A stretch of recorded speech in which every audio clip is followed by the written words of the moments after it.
Vă voi prezenta simbolismul oglindit în poema rondelurilor. Definiție. Simbolismul a fost o mișcare artistică și literară de la sfârșitul secolului XIX, care se opunea romantismului, naturalismului și parnasianismului, și potrivit căreia valoarea fiecărui obiect și fenomen din lumea înconjurătoare poate fi exprimată și descifrată cu ajutorul simbolurilor. Tot prin simbolism se înțelege și modul de exprimare, de manifestare propriu acestui curent. Primele idei care prefigurează simbolismul la români și care încearcă să-l teoretizeze apar odată cu Macedonski și sunt puse în circulație prin revista poetului Literatorul. Chiar înainte de reconstituirea simbolismului ca școală, în Franța apar în această revistă, încă din primul ei an de existență, 1880, articole de directivă în care sunt expuse puncte de vedere simboliste. De altfel, Macedonski avea să-și revedince mai târziu, în 1889, printr-un articol intitulat În pragul secolului, merite de pionier al simbolismului pe plan european. Belgienii, și se poate zice aceasta cu mândrie și despre mii de români, scrie el, dacă n-au fost tocmai ei precursorii mișcării, au avut meritul de a fi întrevăzut din vreme întinderea strălucită ce se deschidea glorioasă dinaintea poeziei viitorului. Maeterlinck, Rodenbach, Verhaeren, Franzel, Fernand Severin și alții încă. Cei patru întâi citați, astăzi deja iluștri, au avut onoarea împreună cu mine să apară de acum 12 ani la mișcarea provocată din Lij de revista La Wallonie, al cărei energic și valoros director era domnul Albert Hockel, unul dintre distinșii colaboratori actuali ai marii reviste pariziene Mercure de France. De altfel, în numărul din august 1886, Macedonski publicase, într-adevăr, 4 poezii în limba franceză, Volupté, Hysterie, Hain și Guzla. Încă în 1880 apăruse în Literatorul articolul intitulat Despre logica poeziei, în care erau formulate idei care anticipau anumite judecăți ale lui Mallarmé. Nu numai că se făceau apropieri între muzică și poezie, dar se releva deosebirea de structură dintre poezie și proză. Poezia, accentua Macedonski, își are logica ei particulară, deosebită de logica prozei. Logica poeziei e, dacă ne putem exprima astfel, nelogică la modul sublim. Întrucât tot ce nu e logic e absurd, logica poeziei e, prin urmare, însuși absurdul. Un adevărat manifest presimbolist, apărut în Literatorul din 15 iunie 1892, este Poezia viitorului, articolul scris de Macedonski. Prin simbolism, se spune în articol, ca și prin instrumentalism, este tot un simbolism, cu deosebire că sunetele joacă în instrumentalism locul imaginilor. Poezia și-a creat un limbaj al ei propriu, limbaj în care se simte în largul ei. După părerea poetului, simbolismul unit cu instrumentalismul este, ca și wagnerismul, ultimul cuvânt al geniului omenesc. Puncte de vedere presimboliste conțin și alte articole publicate de Macedonski în Literatorul, ca Despre poezie sau Despre poemă din 1881, în care poetul pledează pentru concentrare și sinteză lirică, pentru poezia care să adune în ea imprevizibil mișcări sufletești contrastante. Teoretizând simbolismul, Macedonski a înțeles să-l și promoveze stăruitor în literatura română. În numele acestui curent, directorul Literatorului a încurajat de fapt tot ce se deosebea de poezia românească de până atunci: parnasianism, naturalism, decadentism, simbolism, tot ce putea impresiona prin neobișnuit și bizar. El însuși s-a exersat în compuneri alcătuite după ultima modă pariziană, menite să revoluționeze lirica. După modelul lui Rolina, din care a și tradus, Macedonski a afișat uneori preferințe morbide pentru macabru, ca în Vaporul nopții, de exemplu. Dar pasiunea lui cea mare a fost instrumentalismul, poetul propunându-și să creeze efecte lirice prin pure combinații de imagini și sunete, ca în rimele Cântă pe harpă și Guzla. Unele din aceste poezii, de exemplu, Înmormântarea și toate sunetele clopotului sau Lupta și toate sunetele ei, au fost publicate în volumul Poezii din 1881, înainte de întemeierea școlii lui René Gil, de la Paris. După exemplul lui Mallarmé, Macedonski acorda o importanță specială aspectului grafic al scrierilor sale. În manuscrisul romanului său, Thalassa, a încercat să sugereze sentimentele nu numai printr-o anumită așezare a cuvintelor în pagină, ci și prin întrebuințarea unor cerneluri de culoare diferită, texturi înfățișându-se în felul acesta policrom, ca într-un amuzant joc de copii. Pe această linie au mers câteodată și unii dintre frecventatorii cenaclului și colaboratorii așijderi al literatorului, ca Mircea Demetriad, Obedenaru, Orleanu, Petrov ori debutantul Ion Teo. Tânărul Tudor Arghezi, care a publicat în suplimentul literar al ziarului Liga Ortodoxă unele poezii tributare instrumentalismului, pe care însă apoi marele poet și le-a renegat. Dacă Macedonski este, indiscutabil, un teoretician al simbolismului, el este oare și un poet simbolist? Unii au contestat cu violență această calitate. Alții au acceptat-o, cel puțin parțial, influențați poate de Macedonski însuși, care s-a proclamat singur și cu ostentație simbolistă pentru o scurtă perioadă. Desigur, în structura cea mai intimă a spiritului său, poetul nu este un simbolist. El rămâne în mod fundamental un romantic, de formație pașoptistă, euforic, exuberant, vitalist. Deși în poezia lui apar unele simboluri, poetul are grijă ca, aproape de fiecare dată, să le explice, să le împrăștie întreaga aură enigmatică, să le distrugă, inefabilul atât de caracteristic poeziei simboliste, așa cum procedează, de exemplu, și în Noapte de decembrie. Dar nu e mai puțin adevărat că în poezia macedonskiană apar și primii termeni notabili de simbolism românesc, primele teme autentic simboliste, care vor fi cultivate în literatura română. Puteți vedea și reprezentanții simbolismului românesc. În literatura română, simbolismul pătrunde prin poemele și textele teoretice ale lui Alexandru Macedonski. Numele real al lui George Bacove este George Antone Vasiliu și Elena Faragos s-a născut pe 29 martie la Bârlad. Ștefan Petică s-a născut în Ivești de Galați, iar Dimitrie Angel era și traducător. Am ajuns și la trăsăturile simbolismului. Trăsăturile simbolismului literar sunt raportul dintre simbol, semn, cuvânt și eul poetic, care nu este exprimat, ci sugerat. Așadar, sugestia este o manieră artistică obligatorie a creației simboliste. Tema generală o constituie starea confuză și nevrotică a poetului într-o societate superficială, meschină, incapabilă să perceapă, să înțeleagă și să aprecieze nivelul artei adevărate. Alte teme și motive simboliste pot fi orașul de provincie sufocant, natura ca stare de spirit, anotimpuri apocaliptice, dezintegrarea de materie, iubirea săcăitoare, moartea ca proces de descompunere, solitudinea și multe altele pe care le puteți citi voi. Poezia simbolistă exprimă numai atitudini poetice sau stări sufletești specifice acestui curent literar.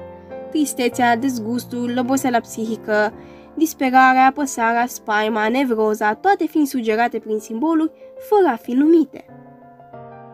Corespondența dintre cuvintele simbol și elementele din natură este principalul procedeu artistic de construire a poeziilor simboliste. Trăsăturile obiectului din natură sugerează stări interioare ale eului liric. De exemplu, cuvântul simbol plumb are drept corespondent un metal greu, de culoare cenușie, maleabil și cu o sonoritate surdă. Preferința pentru imagini imprecise, difuze, fără contur. Muzicalitatea creației simboliste se construiește fie prin prezența instrumentelor muzicale, fie prin muzicalitatea interioară a versurilor, prin verbe sau interjecții auditive. Cromatica este de asemenea fie exprimată direct prin culori cu putere de simbol, fie sugerată prin corespondențe. Olfactivul se manifestă prin mirosuri puternice. Sinestezia este un procedeu artistic care marchează asocierea concomitentă a mai multor percepții diferite, sunet, culoare, parfum și trezirea simultană a simțurilor. Versul liber este o noutate prozodică. Refrenul accentuează starea poetică prin repetiția cromatică, olfactivă sau muzicală a simbolurilor. Rondelul. Rondelul este o poezie scurtă, cu formă fixă, a cărei structură se bazează, ca și balada, pe refren, care a apărut în Franța medievală sub denumirea de rondeux. Originele rondelului se regăsesc în cântec. La început, rondelul era legat de muzică și dans. Astfel că la sfârșitul secolului al XV-lea era considerat o formă muzicală prin excelență. Prin urmare, de la originea sa, cel mai important a fost aspectul oral, și anume rimele și refrenul. Încă din secolul al XIII-lea, rondelul era inserat în romane, acolo unde textul evoca sărbători și dansuri. În decursul secolelor, forma sa a evoluat.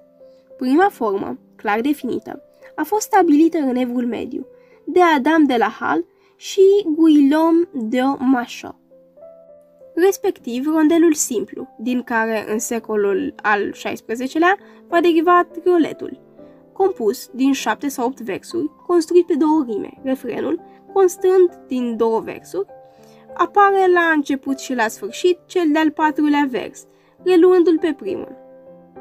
Această formă a evoluat, crescând în lungime. Refrenul va trece întâi la 3 versuri, așa numitul rondel terțet, în franceză rondeau tense, și apoi la 4 versuri, în franceză rondeau double, și chiar la 5 versuri, în franceză rondeau cinquante. Începând cu secolul al XV-lea, rondelul ia o formă nouă, mult folosită în următoarele 2 secole. Refrenul, în franceză rentrement, conține în primul emisir al versului 1, revine la sfârșitul celei de-a 2-a strofe și celei de-a 3-a a strofei. Rimele sunt tot în număr de 2, iar numărul de versuri variază între 12 și 15. Cel mai reprezentativ poet care a compus rondelul în această formă a fost Clément Marot. Lungimea versurilor este variabilă, dar repartiția versurilor pe strofe este fixă. În cazul rondelului de 15 versuri, cele 3 strofe au câte 4, 5 și respectiv 6 versuri, ultimul vers din strofa a doua și a treia fiind mai scurt, reprezentând refrenul. Strofele pot avea și 5, 4, 6 versuri, ca în exemplul următor. În stânga puteți să vizionați exemplul de mai devreme, iar în rondel, refrenul joacă un rol primordial, în special din momentul în care aceasta devine perfect autonom și se detașează de muzică. Originalitatea și subtilitatea acestui gen liric țin în mare parte de variațiile de sens operate de poet asupra grupului de cuvinte care revine de mai multe ori în poem. Acest procedeu este cunoscut sub denumirea de antanaclază, repetiție a unui cuvânt folosit succesiv cu alte sensuri din motive stilistice. Acest procedeu permite jocuri de cuvinte care rup monotonia refrenului și creează efectul de surpriză. De aceea, rondelul are un caracter ludic foarte pronunțat. Rondelul ar putea fi simbolizat grafic, ca o inflorescență în care petalele sunt diverse stări sufletești, pe care apa, elementul viață pentru plante, coboară ca și trăirile umane, spre centru, spre esența sufletească ca și corespondent. Subliniez că sensibilitatea și frumusețea acestor creații poetice afișează aproape o structură florală, în latură simbolistică. Arta poetică a maestrului rondelurilor este ca o inimă împărțită pe doi lobi, un caracter aparținând romantismului și unul aparținând simbolismului. Aici putem vizualiza primii doi poeți francezi care au compus rondeluri remarcabile. Guillaume de Machaut a fost un compozitor medieval francez la catedrala Reims. A dezvoltat motetul și formele fixe, în special în genurile rondel, baladă și virelai. Eustache Deschamps mai era și filozof. Rondelurile în literatura română. În literatura română, multe rondeluri au fost scrise de Alexandru Macedonski. Scriitorul este autorul celebrelor cicluri Rondelurile pribege, rondelurile celor patru vânturi, rondelurile rozelor, rondelurile senei și rondelurile de porțelan. Cele 5 cicluri au fost publicate în 1927 în volumul postum Poema rondelurilor. Rondelul rozelor ce mor. E vremea rozelor ce mor în grădini și mor și în mine, și au fost atât de viață pline, și azi se sting așa ușor. În tot se simte un fior, o jaleie în ochi și cine. E vremea rozelor ce mor în grădini și mor și în mine. Pe sub amurg un tristător, curvă mășaguri de suspine, și în marea noapte care vine, duioase-și pleacă fruntea lor, e vremea rozelor ce mor. Totalitatea informației incluse în acest proiect vine să sublinieze legătura între rondel și simbolism, având la bază tema proiectului simbolismul oglindit în poema rondelurilor. Am subliniat deja că prin forma sa, rondelul include o serie de simboluri pornind cu refrenul sau o frază determinată și continuând pe parcursul conținutului creației artistice. Creația lui Alexandru Macedonski preia forma fixă a rondelului, un gen poetic deja încărcat de simboluri, și o folosește exact după natura simbolistică a curentului pe care îl reprezintă, fără a putea ocoli anume tendințe de romantism care măresc valoarea creației. Meritul maestrului rondelurilor este forța de a gestiona cele două contrarii parțiale sau totale, romantismul și simbolismul, pentru a crea frumosul, pentru a naște plus valoare artistică. Pentru a ilustra mai ferm existența simbolurilor din rondel, cât și folosirea rondelului în curentul simbolistic, o să discutăm despre rondelul rozelor ce mor. Rondelul creat în 1916 de către poetul Alexandru Macedonski, alături de trăsături ce caracterizează simbolismul ca muzicalitatea versurilor și corespondența între simbol și imagine artistică, adaugă și o mare frumusețe și sensibilitate prin folosirea acestei forme poetice în sine, toate elementele fiind privite prin prisma sufletească de romantic târziu al autorului. Trandafirii sau rozele sunt privite ca un simbol al morții prin atitudinea lor. Flora în sine, trandafirul, este un exponent puternic al vieții, fiind o plantă robustă, cu o viață îndelungată dacă este îngrijită, cu o frumusețe și delicatețe deosebită. Rozele ce mor determină sinonimia trăirii sufletești a autorului, transmisă și cititorilor. Corespondența între trăsăturile trandafirului și farmecul trecător al vieții este evidentă. Nuanțele florii de trandafir sunt puternice, bine conturate, mirosul pătrunzător și plăcut, dar există și spinii acestei flori, care îi apără ființa de eventuale atacuri. Identic, viața este frumoasă, are farmec, în anumite condiții, dar există greutăți ce trebuie respinse cu spinii, ca și la roze. Ideea că frumusețea este trecătoare și sfârșitul inevitabil accentuează convingerea că partea frumoasă trebuie valorificată și apreciată la valoarea ei maximă, pentru că timpul va opri orice acțiune sau manifestare. Rondelul câinilor. În câini e beția cea rară, sunt albi, delicați, subțiratici. Potirile lor au fanatici, argint din soarelui pară, deși, când atinși sunt de vară, mor pâlcuri sau mor singuratici. În câini e beția cea rară, sunt albi, delicați, subțiratici. În moartele vremii mă bătară, când frageți și primăvăratici, în ei mă sorbiră extatici, și pe aripi de rai mă purtară, în câini e beția cea rară. Filonul aurifer al rondelurilor în curentul simbolistic este localizat și valorificat în continuare de poetul Alexandru Macedonski în Rondelul câinilor. Refrenul este în fapt descrierea acestor flori cumulat în primele două strofe la două versuri.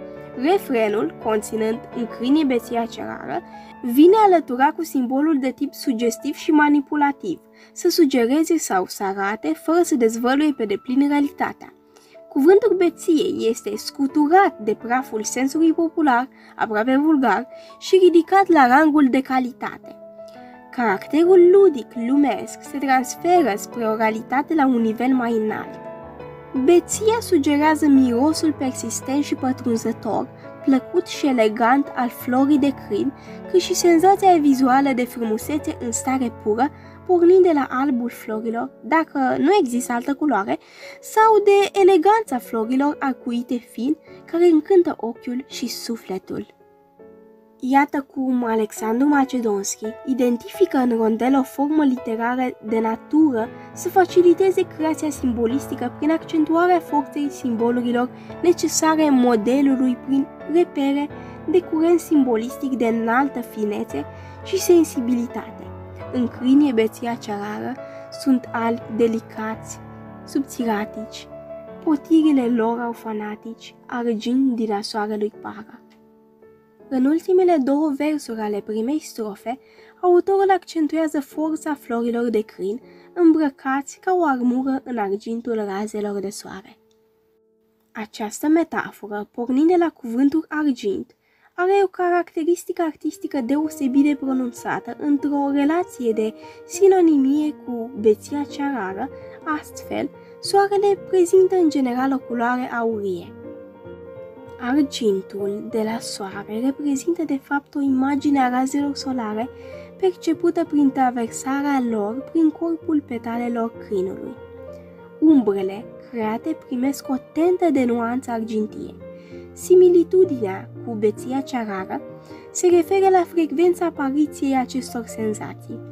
Beția, ca formulă cunoscută, are legătură cu băuturile alcoolice și efecte negative asupra corpului.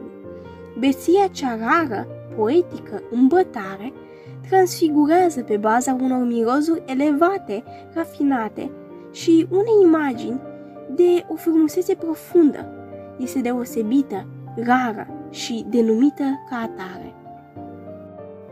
A doua strofă a rondelului este de natură să arate că delicatețea nu supraviețuiește forței sau condițiilor vidrege. Câinii mor pâlcuri sau singuratici datorită arșei excesive.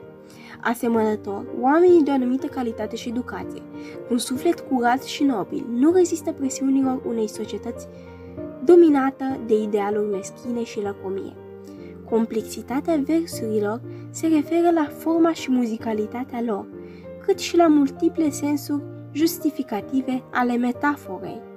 Deși, când atinși sunt de vară, mor pâlcuri sau mor singuratici, în câini beția cea rară, sunt albi, delicați, subțiratici.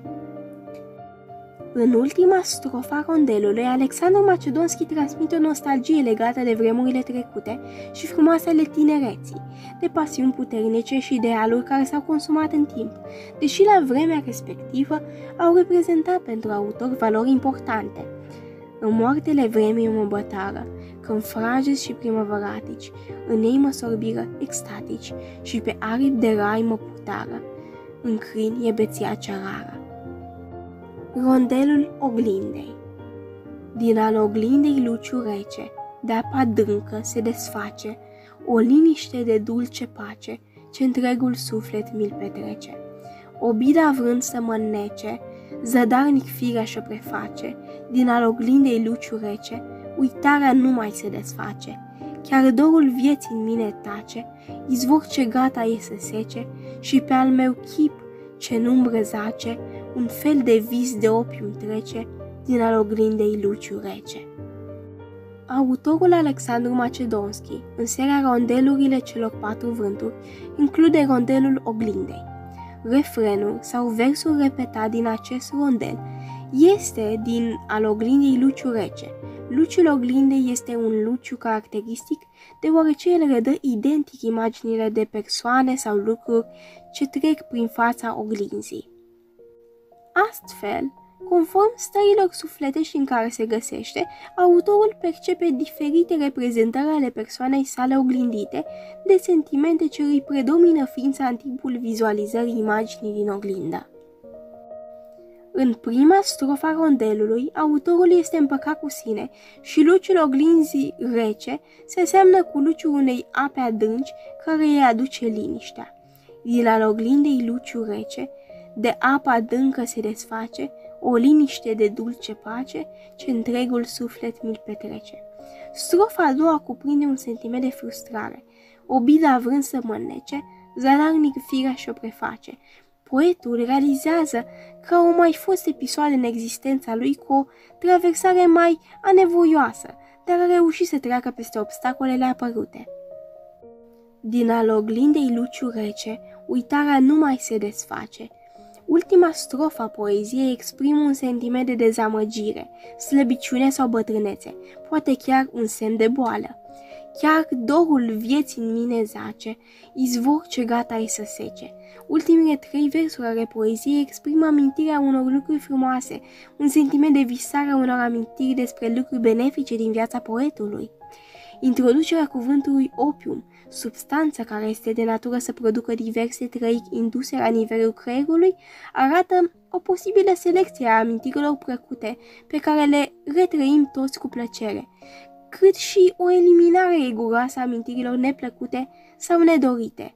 Și pe al meu chip, ce nu îmbrăzace, un fel de vis de opium trece, din al oglindei luciu rece. Rondelul oglindei posedă o finețe și o frumusețe caracteristică, abundând în simboluri. Este foarte interesant datorită efectului de alter ego, adică personajul în discuție. Autorul, în cazul nostru, comunică cu o atitudine critică cu sine însuși în diferite momente și ipostaze prin intermediul imaginii din oglindă. Rondelul florilor de lună.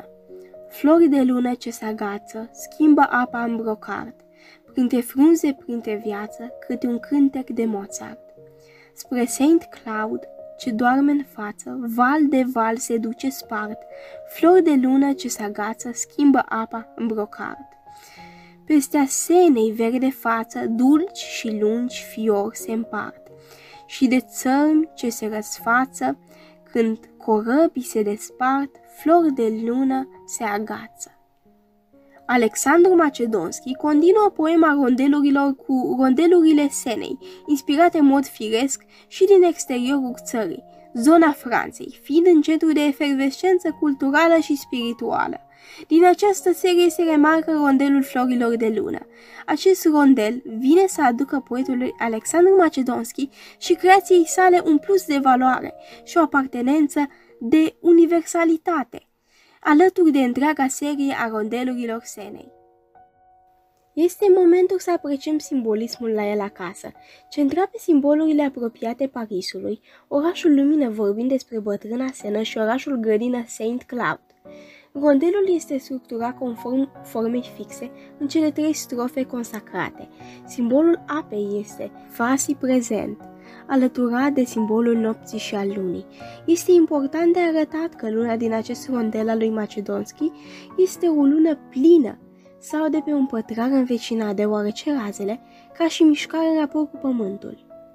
Metafora florilor de lună nu există sau nu poate supraviețui dacă astrul lunii nu este suficient de puternic și relevant pentru a-și face simțită prezența. Primele două versuri ale rondelului Flori de lună, ce se agață, schimbă apă în brocard, subliniază un soi de comuniune între astrul ceresc și apa înconjurătoare, o crătire de atmosfera conspirativă a nopții. Brocardul este un material singularizat, particularizat, cu o tentă feminină extrem de puternică. Este un material strălucitor, cele mai iubite nuanțe fiind chiar argintiu, ca apa sub razele lunii sau albăstrii cu apa în sine. Concret, autorul chiar în începutul poeziei induce o atmosferă plină de taină și conținut poetic.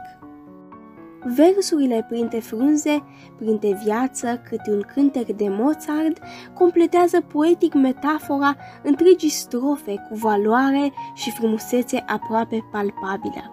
Florile de lună pot avea tulpini și frunze prin reflectarea razelor în apă. Vegetația înconjurătoare este luminată de razele lunii într-un soi de semi-obscur cu umbre. Printre frunze este expresia care realizează o simbioză între frunzele florilor de lună, raze reflectate pe apă și efectul produs de frunzișul real.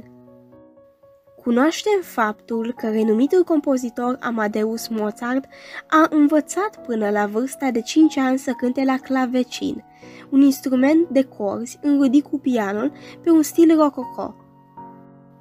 Pentru această realizare, compozitorul, copil la acea vreme, a fost premiat de episcopul din Salzburg. În opinia mea, singurul cântec care poate prinde viață printre frunzele florilor ca luna, cât și printre frunzele naturale din vegetație, este cântecul pe stil rococo al copilului compozitor Mozart. Este incompatibilă măreția sinfoniei cu atmosfera caldă descrisă de autorul rondelului. A doua strofă a rondelului creează efectul de val. Există în spatele tuturor lucrurilor o mișcare, o mobilitate și o frământare în pofida atmosferei de activitate sau odihnă. Primele versuri, spre Saint Cloud ce doarme în față, val de val se duce spart, arată fără echivoc, ca și florile de lună, că poezia este compusă despre noapte sau în decursul nopții. Se face vorbire despre orașul Saint Cloud, ce este traversat de fluviul Sena, situat în apropierea Parisului. Acest oraș poate reprezenta un element de referință, deoarece include multitudine de grădini cu flori din specii diverse, fiind cunoscut ca un oraș grădină. Mișcarea valurilor asociată cu lumina razelor lunii și luciul apei ca un material de tip brocard îndrăgesc atmosfera rondelului. Metafora inclusă în această strofă cu numărul 2 descrie în mod poetic conviețuirea unor manifestări naturale diverse în același spațiu și timp.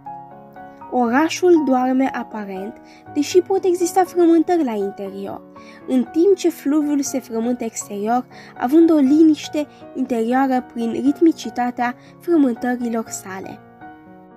Ultima strofă a rondelului ne vorbește metaforic și poetic despre despărțire și despre fiorul emoțional al acestei manifestări. Rondelul florilor de lună este o creație universală prin originea și naționalitatea autorului, originea zonei și ținuturilor descrise și mai ales prin valoarea, sensibilitatea și frumusețea creației poetice. Rondelul crizantemei. O crizantemă în mișcare e împărăteasa strălucită, printre roșatica înserare, peste grădină răspândită. Minune abia închipuită și mai mult mică decât mare, o crizantemă în mișcare e împărăteasa strălucită. Îi este fața zugrăvită spre a fi aceeași arătare de tinerețe neclintită și a fi crezută de oricare o crizantemă în mișcare. Rondelurile de porțelan vin să ilustreze curentul simbolistic existent în poema rondelurilor. Din cadrul rondelurilor de porțelan se distinge prin frumusețe și sensibilitate rondelul crizantemei. Dezvoltând subiectul, crizantema în sine este o floare de toamnă. Acest simbol al rondelului este o floare puternică, deoarece toamna este anotimpul celor puternici. Este cazul să oferim amănuntele denumirii crizantemei, care se mai numește Dumitrițe, deoarece o familie de crizanteme înfloresc de Sfântul Dumitru când este de obicei mai rece. Crizantemele mai sunt denumite și tufănele sau margarete de toamnă. Includerea florilor de crizantemă în creația poetică poate avea drept resort îmbinarea magnifică dintre forță pe de o parte și frumusețe, finețe și sensibilitate. Toate aceste caracteristici fiind specifice florilor denumite crizanteme. Prima strofă a rondelului face o trimitere discretă spre țara soarelui răsară, Japonia, sau spre sora ei, China, de unde își are originea flora de crizantemă. În aceste țări asiatice au existat împărătese care au condus națiunea. În cazul metaforei din primul vers al rondelului, epitetul împărăteasa strălucită simbolizează sigur calități legate de caracteristicile florii, frumusețe, finețe, delicatețe, în combinarea materială a acestor caractere. Este aleasă perioada de sfârșit a zilei, înserarea sau apusul. În mod frecvent, împărătesele asiatice făceau planuri, luau decizii importante și se recreau zilnic în grădină. Versurile comunică metaforic enigmă, strălucire și sensibilitate. O crizantemă în mișcare, împărăteasa strălucită, printre roșatii ca înserare peste grădina răspândită. A doua parte a rondelului, minune abia închipuită și mai mult mică decât mare, o crizantemă în mișcare, împărăteasă strălucită, prin debutul versurilor realizat cu ajutorul cuvântului minune, cât prin întregul vers, numărul 1 și strofa în integralitate, atestă un paralelism, corespondență cu o împărăteasă asiatică dincolo de constatarea materială poetică asupra florii, ca și conglomerat de aspecte și senzații în sine. Minunea abia închipuită poate face referire la frumusețea florii, dinamismul culorilor, a formei și geometriei inflorescenței și la rigoarea ei în pofida unei mărimi echilibrate. De asemenea, minunea abia închipuită poate face referire și la calitățile unui popor asiatic care, fără a avea o mărime însemnată, posedă o multitudine de aptitudini și abilități, având pasiuni arzătoare, conflicte majore și realizări remarcabile. Doresc să subliniez că Japonia și China sunt țări unde porțelanul este realizat, pictat și apreciat cu cea mai mare atenție și pasiune. Acest rondel este încadrat deloc întâmplător între rondelurile de porțelan. Ultima parte a rondelului cuprinde aceeași pendulare între calitățile florii și calitățile unei împărătese feudale asiatice. Îi este fața zugrăvită spre a fi aceeași arătare de tinerețe neclintită și a fi crezută de oricare o crizantemă în mișcare. Fața zugrăvită poate simboliza frumusețea florii sau un machiaj îmbunătățit care înfrumusețează și ascunde vârsta, schimbarea datorată timpului. Arătarea de tinerețe neclintită, ca să parafrazăm textul, simbolizează în mod subtil, mult mai apropiat ființa umană a unei împărătese în comparație cu aspectul florii care își pierde treptat petalele florii.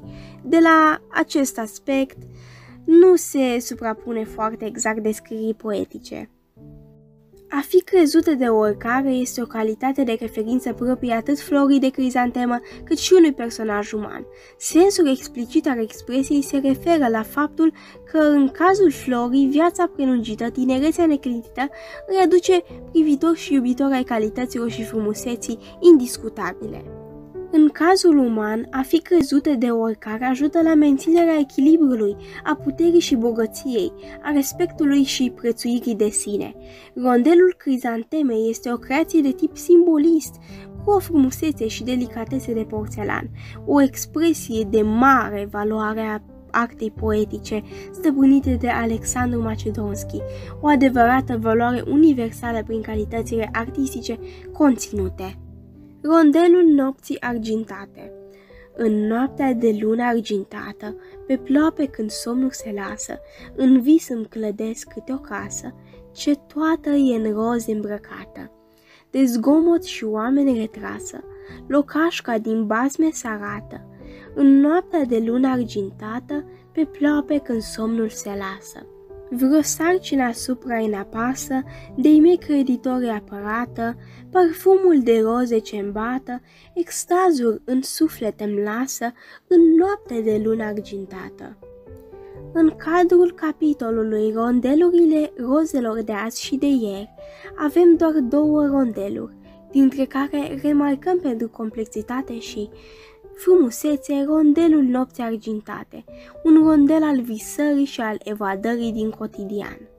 Refugiul mult dorit, locul unde este apărat de presiunea înconjurătoare și de impactul unor acțiuni negative, este localizat în vis, dar cu atât mai dorit, tocmai din cauza imposibilității condiției sale. În noaptea de lună argintată, pe pleoape când somnul se lasă, în vis îmi clădesc câte o casă, ce toată e în roze îmbrăcată. Noaptea de lună argintată denotă o strălucire blândă, discretă, care îmbină și calmează cele 2 extreme, întunericul negru al nopții și strălucirea aurie, stridentă a lunii. Calea spre lumea sau refugiul ideal mult dorit este ascunsă celor din jur prin combinația secretă a trecerii în lumea somnului, pe pleoape când somnul se lasă. Visul apare feric deoarece pleoapele au fost închise și legătura cu lumea exterioară securizată. Imaginea grafică a unui buchet uriaș de flori este valorizată prin ideea unei emoții olfactive incluse. Un buchet de trandafiri de dimensiunile unei case ar avea un efect odorizant pe 10 de metri. Călătoria și visarea poetului continuă și se nuanțează în strofa a doua, îndeplinând condiția de bază a trecerii în lumea somnului, punctată prin versul refren ce încheie strofa. De zgomot și oameni retrasă, locaș ca din basme s-arată, în noaptea de lună argintată, pe pleoape când somnul se lasă. Alături de versul refren, primul vers din strofa a doua subliniază a doua condiție absolut necesară a existenței visului, lumii și casei de vis. Zgomot și oameni retrasă. Numai lipsa zgomotului poate asigura liniștea și atmosfera unei lumi ideale. Formularea de zgomot și oameni retrasă furnizează elementele existențiale ale refugiului ideal în combinație cu versul refren. Orice valoare sau frumusețe nu poate supraviețui fără a fi retrase de oameni, deoarece în caz contrar ar dezvălui o adevărată avalanșă de sentimente, pasiuni și dorințe contradictorii, de posesie, îmbogățire sau stăpânire. Locașul ca din basme simbolizează un cumul de lucruri, obiecte, privelii și locuri, de o raritate și cu un farmec ca în basme, ca în povești. Această metaforă concretizează și ideea că vorbele, limbajul ar fi prea sărac și numai basmul, unde totul este posibil, poate include atâta frumusețe și originalitate. Ultima strofă a rondelului, cu numărul 3, vine să accentueze ideea separării de lumea înconjurătoare, exprimând partea vulgară, profund negativă. Această parte este caracterizată prin descrierea unor sarcini ce nu mai pot apăsa asupra persoanei autorului prin intermediul opresiv al unor creditori. După separarea de lumea înconjurătoare, rămâne parfumul rozelor care îmbată poetul mental, olfactiv și figurativ, vorbind până la extaz. Folosirea cuvântului extaz nu este ceea ce pare. Această imagine este creată prin simbolul cuvântului pentru a caracteriza o stare sublimă de fericire, automulțumire, detașare sau relaxare. Lucruri care nu se pot întâmpla în realitate se întâmplă în lumea visului în noaptea argintată.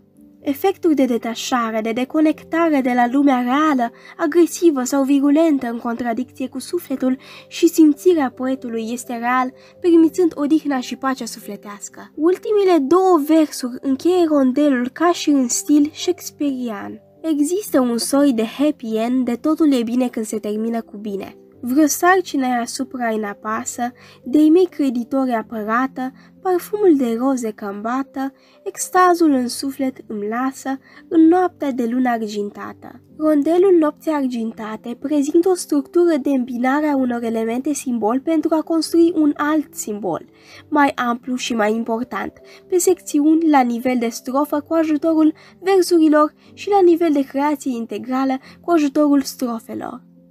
Alexandru Macedonski dovedește și cu această creație originalitate și sensibilitate deosebită, bazate pe instrumentele unei arte poetice cristalizate prin muncă și percepție artistică de cea mai înaltă clasă. Într-un final am ajuns și la concluzie. Virtuțile expresive ale simbolismului sunt o modalitate de cunoaștere și de lucru a poeților din toată lumea. Romanticii, de exemplu, sunt la rândul lor mari iubitori de simboluri. Alexandru Macedonski își conduce arta poetică la o confluență dintre romantism și simbolism. Rondelul este o creație poetică cu formă fixă, care include ca și structură o gamă de simboluri și construcție de simboluri. Prelucrarea de către Alexandru Macedonski și cultivarea creației rondelurilor pentru a promova și crește valoarea artei simbolistice nu este întâmplătoare și a avut loc datorită premiselor exprimate anterior în aceste concluzii. Simbolismul oglindit în poema rondelurilor reflectă o artă poetică și o creație artistică de cea mai mare valoare și rafinament, perceptibilă de la cititor profan până la cel profund avizat sau chiar mare iubitor de artă. Poema rondelurilor este un important simbol de creație atât pentru autor, pentru simbolismul manifestat artistic, cât și pentru creația literară în general și fenomenul artistic universal. Realizator, prezentare, edit și voce, eu.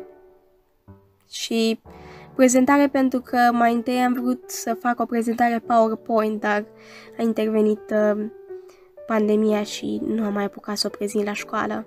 Dar e bine să ne punem sănătatea înainte de toate, pentru că merită. Editul e făcut tot de mine pentru că a trebuit să asamblez cumva prezentarea și vocea și m-am gândit să film videoclip. Sper că v-a plăcut. Multă sănătate! Sper să ne vedem toți bine după toată chestia asta.